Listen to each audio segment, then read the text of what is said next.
ভাই, আমাদের দেশে বহু নেতা আর খেতা আমরা দেখলাম। কেউ বুড়া, কেউ অতি বুড়া, কেউ থুরথুরা, কেউ আধবয়সী, কেউ যুবক। এই নেতাদেরকে আমরা বছরের পর বছর দেখে আসলাম কত বলি আওড়াইতে, কত আশা আর ভালোবাসা তারা প্রকাশ করে আমাদের জন্য। কিন্তু তাদের কাউকে এই পর্যন্ত আমরা কখনো মানুষের অন্তরের অন্তঃস্থলে জায়গা করে নেওয়ার ধারে কাছেও আসতে দেখি। এমনকি নির্বাচনের আগে ভোটের সময় যে মিথ্যা প্রলাপ তারা করে তখনও। কিন্তু আপনারা যদি হাসনাত আর সার্জিসের পাবলিক স্পিচ এবং সভা সমিতিতে যদি তাদের বক্তব্য লক্ষ্য করেন, তাতে সহজেই তাদের মনের খাঁটি উদ্দেশ্যের বহিঃপ্রকাশ দেখতে পাবেন। তাদের কথাগুলো কোনো সস্তা রাজনৈতিক প্রতিশ্রুতি বলে মনে হয় না, যেমনটা আমরা শুনে থাকি আমাদের সেই বুড়া থুরা আর মাঝবয়স্ক দুর্নীতিগ্রস্ত উদ্দেশ্য হাসিলে আক্রান্ত নেতা আর খেতাদের কাছ থেকে। চলুন একটু শুনে আসি হাসনাতের কথা। লক্ষ্য করে দেখবেন তাদের সেই গুরু গম্ভীর সাবলীল যৌক্তিক কথাগুলো অবলীলায় যে তারা বলে যাচ্ছেন, তাতে কখনো আপনারা কোনো প্রকার ভাওতাবাজির লক্ষণ দেখতে পাবেন না। সার্বিকভাবে আমরা বিষয়গুলো নিয়ে কথা বলবো। প্রথমত যে বিষয়টি সেটি হচ্ছে যে আমরা আওয়ামী লীগের প্রতি এক ধরনের সিম্প্যাথি ক্যাম্পেইন আমাদের রয়েছে। আমাদের মধ্যে কালচারাল যে হিজামনিটা আওয়ামী লীগ ক্রিয়েট করেছে, তাদের মধ্য দিয়ে আমরা দেখছি আওয়ামী প্রীতি, যে আওয়ামী লীগের প্রতি একটা সিম্প্যাথি দেখানোর চেষ্টা করা হচ্ছে, যে আওয়ামী লীগ এটা করেছে সেটা করেছে। আওয়ামী লীগের প্রতি ন্যায্যতা নিশ্চিত করা হচ্ছে না, আওয়ামী লীগকে বাকস্বাধীনতা থেকে তাদেরকে রুদ্ধ করা হচ্ছে, তাদেরকে সভা সমিতির থেকে বঞ্চিত করা হচ্ছে, এই ধরনের কথাবার্তা বলা হচ্ছে। আওয়ামী লাস্ট যে কার্ড রয়েছে, আওয়ামী লীগের সর্বশেষ যে অস্ত্রটা, সেটা হচ্ছে এই কালচারাল হিজেমনি। এই যে আওয়ামী লীগের কিছু দেখবেন ওই যে ধানমন্ডি কেন্দ্রিক, তারপরে হচ্ছে আমাদের এফডিসি কেন্দ্রিক কিছু ইস্যু ছিল, যে আওয়ামী লীগ সেগুলোকে নিয়ন্ত্রণ করে, কালচারাল জায়গাটাকে নিয়ন্ত্রণ করে সেখানে আওয়ামীফিকেশন করা হয়েছে। এই আওয়ামীফিকেশন করার পরে আওয়ামী লীগের লাস্ট যে ট্রাম্প কার্ড, সেটা হচ্ছে এই কালচারাল হিজামনি দিয়ে চেষ্টা করছে। আপনাদেরকে একটা জায়গায় স্পষ্ট করতে চাই, আওয়ামী লীগ কোনো রাজনৈতিক দল না। আওয়ামী লীগের যেই ইন্টারপ্রিটেশনটা যেটা হয়েছে, আওয়ামী লীগ কোনো রাজনৈতিক দল না।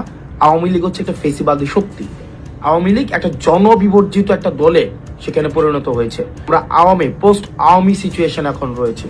এখন দেখেন, আওয়ামী লীগের যে মিডিয়া সন্ত্রাস রয়েছে, বট বাহিনী রয়েছে, আওয়ামী লীগ যে আপনার 260 বিলিয়নের বেশি টাকা বিদেশে পাচার করেছে, সেগুলোর অর্থায়নে এখনো পর্যন্ত কিন্তু এই রাষ্ট্রের এগেনস্টে ষড়যন্ত্র অব্যাহত রয়েছে।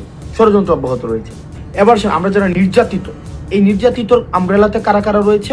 নির্যাতিতর আমব্রেলাতে যারা যারা গণতন্ত্রের পক্ষে ছিল, বিএনপি ছিল, জামাতে ইসলামী ছিল, অন্যান্য যে রাজনৈতিক ফেসিবাদ বিরোধী যে রাজনৈতিক দলগুলো ছিল, আমাদের পরবর্তী বাংলাদেশটা আমাদের।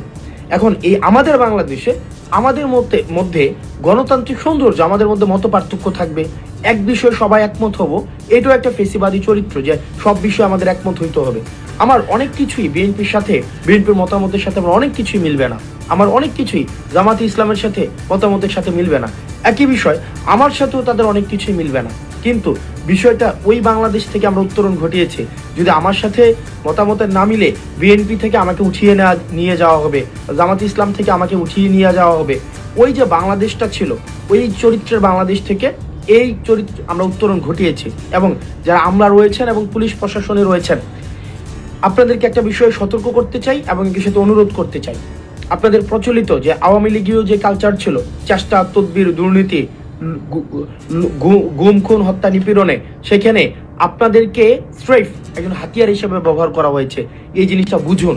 আপনারাও আপনাদের যেই যথাযথ জায়গা, যে এন্টাইটি, সেটাকে আপনারা বুঝে নেন। জনগণের দখলদারিত্ব আপনারা বুঝে নেন। আপনারা রাষ্ট্র জনগণের কাছে অ্যাকাউন্টেবল, এই জিনিসটাকে আপনারা ওন করেন। আপনারা মানুষকে সার্ভ করতে আসছেন, আপনারা committed two people, not committed two political party, এই জিনিসটাকে ওন করুন।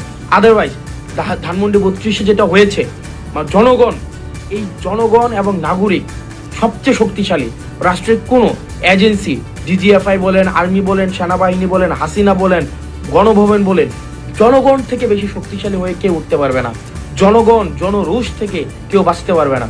আমাদের এই 5ই আগস্ট পরবর্তীতে এই দেশটাকে আমাদের ধারণ করতে হবে, এই দেশটাকে আমরা গঠন করতে হবে, এবং এই দেশটাকে আমরা ভাবাদর্শিক সংঘর্ষের ঊর্ধ্বে গিয়ে আমরা একটা সার্ভিস ওরিয়েন্টেড স্টেটের দিকে আমরা নিয়ে যেতে চাই। শুনলেন তো আপনার সেই হাসনাতের সেই বক্তব্যগুলো। আচ্ছা, এখন আপনি যদি তুলনা করেন এই বক্তব্যটা আমাদের সেই বয়স্ক লোক যারা নেতা খেতা আছে, এই যে ধরুন না ফখরুলের কথা, নিজের ও দলের স্বার্থটাই যে এদের কাছে সবচেয়ে বড়, তার একটা খাঁটি প্রমাণ হলো ফখরুল ইসলাম। তার মুখে আওয়ামী প্রশংসা করতে একটুও বাধে না। দেশের হাজার হাজার মানুষের রক্তের বিন্দুমাত্র মূল্য তার কাছে নেই। নির্লজ্জের মতো সে এখন আওয়ামী প্রীতিতে ডুবে আছে। কেন? শুধুমাত্র তার নিজের জন্য আর তার দলের জন্য, তার দলের স্বার্থ রক্ষা করার জন্য। আসলে কি জানেন, এরা আসলে দলের জন্য না, একমাত্র নিজের স্বার্থের জন্য।